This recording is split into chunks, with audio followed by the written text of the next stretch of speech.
Hi, today we're going to take a look at the subject of mailing lists, and the decision that we're going to make today is whether or not you should invest a bit of time in creating a mailing list.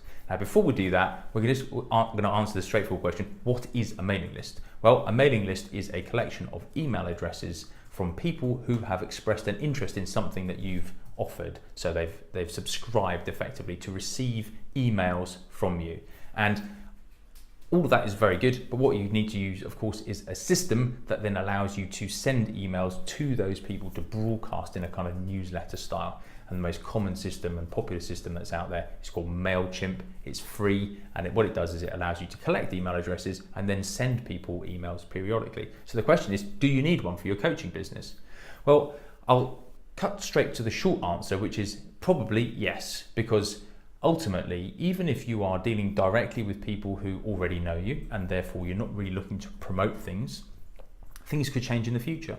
And you may at some point decide that you want to start promoting things, and it's very difficult at that point to start from scratch, whereas you could have already been building up a list. Even if it's only 5, 10, 15 people, you've still got something to start with. If you are looking to reach a new audience or connect with new people to have conversations with, then absolutely a mailing list makes sense. So all the stuff you've probably read about, which is all to do with sales funnels, all to do with running webinars, all to do with blogging, Facebook, tweets, all that stuff, all of it ends up with somebody getting added to your mailing list.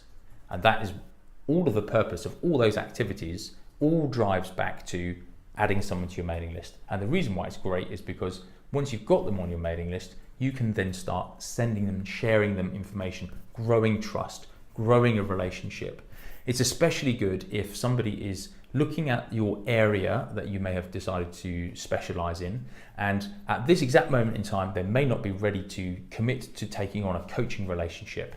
But if you're constantly emailing them, and that doesn't have to be every day, it could be once a month, once a quarter, once every half a year, when they are ready to take that change and to make a commitment to do something about it, you are front and center of mind.